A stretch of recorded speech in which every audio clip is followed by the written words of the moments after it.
Crianças, tudo bem? A tia Tati continua morrendo de saudade de vocês.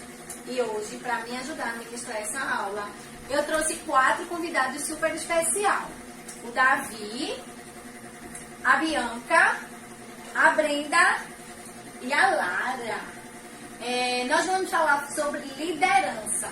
E aqui a gente trouxe um jogo e vai mostrar a vocês como é que se funciona, tá certo? Às vezes a gente influencia as pessoas e as pessoas deixam ser influenciada e nem nota, tá certo? Antes de eu começar com vocês com o jogo, eu vou ler a Bíblia. Abra aí vocês em casa, Marcos 10, 44, que diz o seguinte: e qualquer que dentre vós quiser ser o primeiro, será servo de todos. Isso mesmo. Agora a tia vai mostrar para vocês em prática como a gente é influenciado por um amiguinho sem a gente notar, tá certo? Bianca e Davi, vira pra cá pra gente começar a jogar. Esse joguinho de tabuleiro, o participante ele lê a fichinha, a charadinha. Então quando você termina de ler a fichinha, o participante tem que colocar primeiro lá no desenho, tá certo? E assim vai. Depois que eu leio, ela lê, depois ela lê, e depois ela, e assim vai sucessivamente, ok? Então a gente vai começar agora o joguinho. Vamos lá. Ó, sou um doce gelado, muito procurado no verão. Eita, Lara já achou. Vai, Lara, lê a charadinha. Sou um bicho pequeno e rápido, não gosto de gatos e adoro queijo. Poxa, vai, Brenda, agora é tu, lê tua charada. Se você não enxergar direito. Não, Brenda, pelo amor de Deus, lê direito, mulher, tu não sabe ler não, Oxi, não dá não pra brincar assim não, tu só vai brincar só se tu ficar só acertando. Então eu não vou brincar. Pronto, se você não quiser brincar, eu não posso fazer nada por você. Tô nem aqui. Oxe, a menina não sabe ler direito, não é? Ela não sabe ler direito. Então ela vai ficar lendo C, D, E, O, A. A gente não vai entender. É ou não é? Pois é. Vocês sabiam que o que a tia aqui acabou de fazer foi influenciar eles. E eles terminaram sendo influenciados. Por quê? Qual seria a dinâmica da brincadeira? Eu ler e a gente ir lá acertar. Depois ela lia e ia lá acertava. Mas quando chegou na vez da Brenda, eu comecei a implicar com Brenda, porque eu não queria que Brenda lesse. Então, eu disse a Brenda que ela só iria continuar na brincadeira se ela não lesse. A Brenda não aceitou e ela saiu da jogada. Só que os 3 participantes, eles terminaram sendo influenciados por mim. Por quê? Foi certo o que eu fiz? Não. Por que não foi certo? Porque era para ela ler. Era para ela ler, não é isso? Igual as outras pessoas que estavam lendo. E eu terminei implicando com ela, não foi isso? Só que quando eu impliquei com ela dizendo que não era para ela brincar, era para vocês terem tomado alguma atitude? Não. Era sim. Aí é que tá. Quando a gente não é influenciado, a gente se posiciona, certo? A partir do momento que eu disse assim, se tu não quiser brincar, então não brinca. Então vocês era para ter dito assim, se ela não brincar, a gente também não brinca, porque isso que você está fazendo é errado. Pare e pense. Você gostaria que alguém fizesse isso com você? Não. Então, isso seria o posicionamento de vocês para comigo. Eu também fiz, porque eu não dava na minha vez de jogar, eu só estava brincando com minha peça. E ela me expulsou da minha brincadeira e ainda não é meu jogo. Pois é, tá vendo? Aí vamos lá. A gente termina sendo influenciado pelo nosso amigo. No lugar da gente se posicionar, não é isso? Então, crianças, pra gente saber se aquilo é certo ou é errado, a gente também precisa se colocar no lugar do nosso amiguinho, né? Será que se isso acontecesse comigo, eu iria gostar? Não é isso? Então a gente precisa se posicionar e dizer assim, epa, não é assim não que funciona não. Seria a mesma coisa se dissesse assim, eu vou ali bater naquele menino, vou começar a bater naquele menino. Vem galera, vocês vão querer bater no menino também? Não. Muito bem. E se a professora tiver dodói? Eu, como cristã, eu sei que se eu orar, eu posso trazer cura na vida daquela pessoa. Então, se a tia tá lá dodói, eu vou ficar sem fazer nada, ou eu vou chegar na tia e vou dizer assim, tia, eu posso orar por você? Tia, eu posso orar por você? É isso que vocês vão fazer?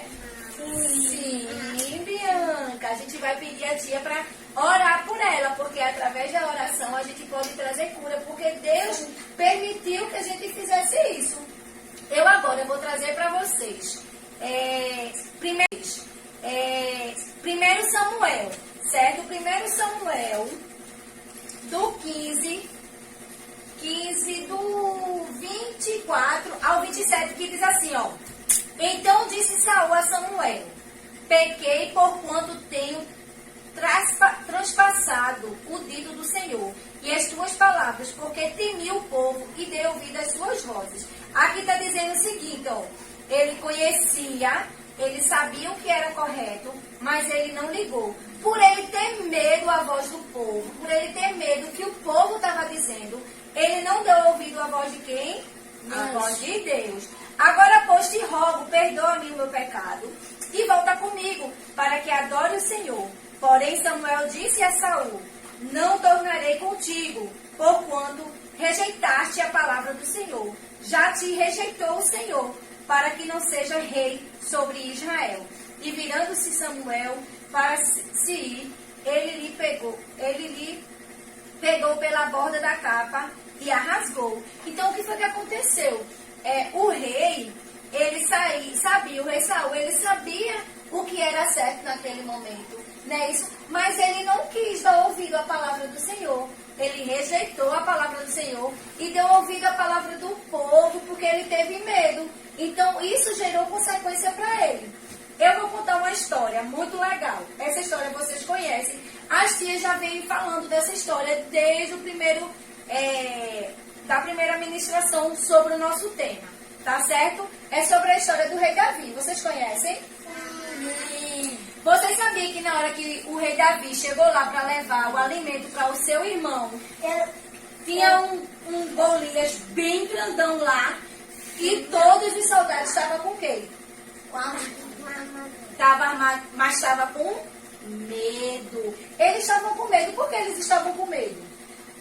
Porque não conhecia Deus. Não é que ele não conhecia Deus. Tinha uns que conhecia, mas ele não tinha intimidade com Deus, né? Ele não sabia o propósito de Deus na vida dele. Então, eu vou dar um exemplo aqui, ó. Faz de conta que a tia é o Golias. Olha só o tamanho do Golias. Era forte o Golias? Era ou não era? Era. Agora vamos supor que Brenda e Lara é o soldado. Levanta aí. Os soldados de Israel. Vem mais pra cá, Brenda. Ó, o Golias é grande para o soldado? Sim. Então o soldado é Davi mesmo. Olha a diferença do Golias para Davi.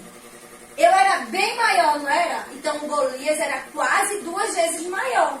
Só que o Davi, ele se posicionou, gente. Senta aí, crianças. Essa foi a diferença de Davi para os outros soldados. Ele se posicionou, ele chegou para o rei e disse assim, olha, rei, isso que está acontecendo não existe. Nós precisamos se posicionar. Então não se preocupe, que Deus está comigo e que nós iremos conseguir essa batalha. Por que Davi fez isso? Porque Davi, ele tinha o coração dele conectado com o coração de Deus. Ele sabia da certeza do que Deus tinha para ele. Ele sabia que ele era um filho amado por Deus. Então ele sabia que ele podia ir e lutar, que Deus estaria lá, ó, juntinho dele. E quem foi o vencedor? Davi. Davi foi influenciador nesse momento. Jesus. Foi. Davi estava dizendo assim, ó, para os soldados que estavam com medo. Você está com medo?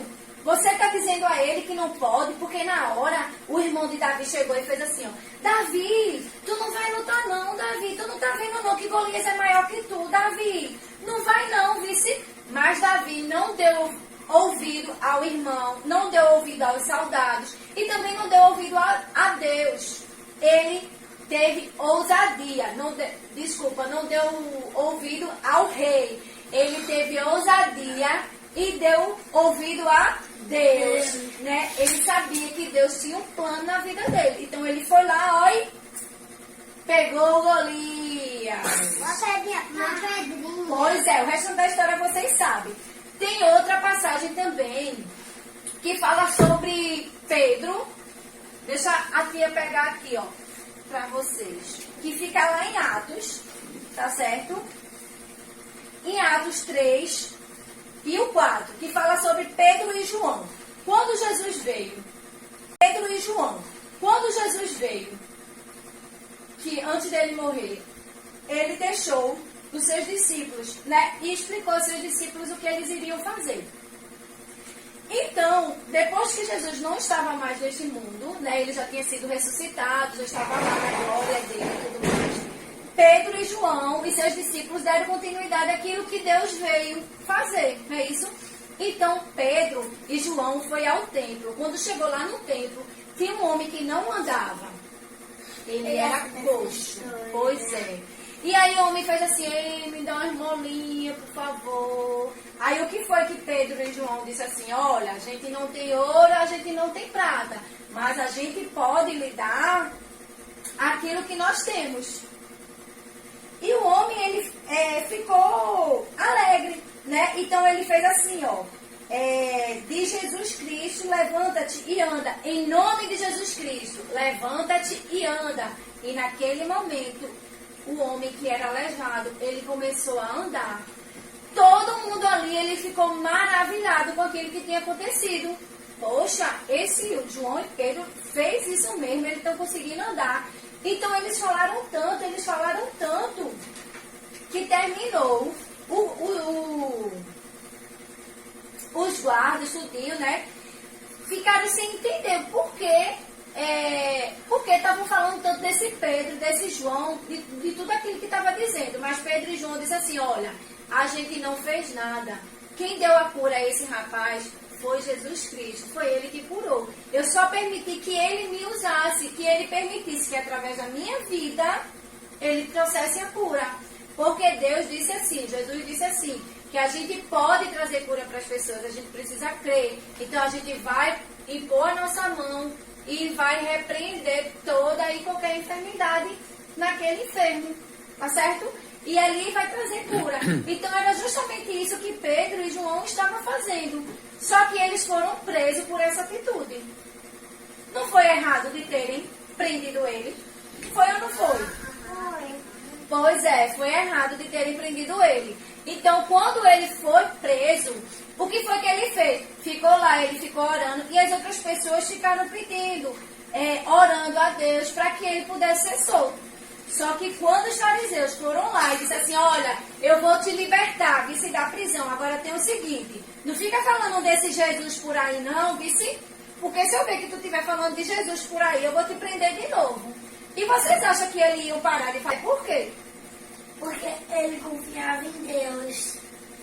E aquilo era o correto, era o princípio. Então a gente tem que se basear nos princípios, tá certo?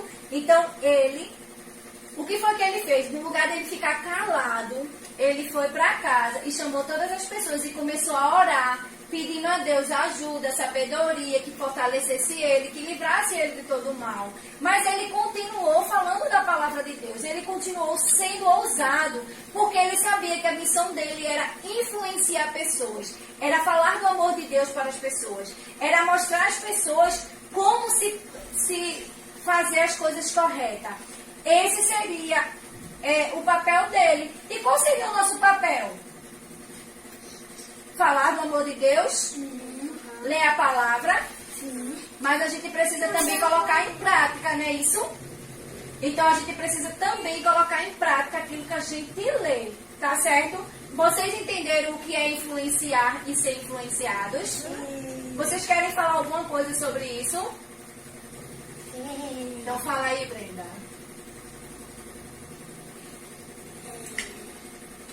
Quer não? Então é isso, crianças. Eu desafio a vocês a deixar de ser influenciado e a partir desse momento vocês ser influenciadores. tá certo? Então que vocês possam ter mais intimidade com Deus, que vocês possam ter mais ousadia. E é simples, influenciar, saber que, ó, eu sei que aquilo é correto, de acordo com os princípios que a mamãe e o papai me ensinam. Então eu vou influenciar os meus amiguinhos a também a seguir a mesma linha que eu sigo. Se eu vejo um amiguinho meu batendo no outro, eu vou me posicionar e vou dizer assim, ó, não pode. Se eu vejo que um amiguinho tirou o outro do jogo, aí eu vou dizer o quê, ó? Eu não vou brincar mais não. Eu também não vou brincar se ele não brincar. Então a gente precisa se posicionar, tá certo? Beijo pra vocês.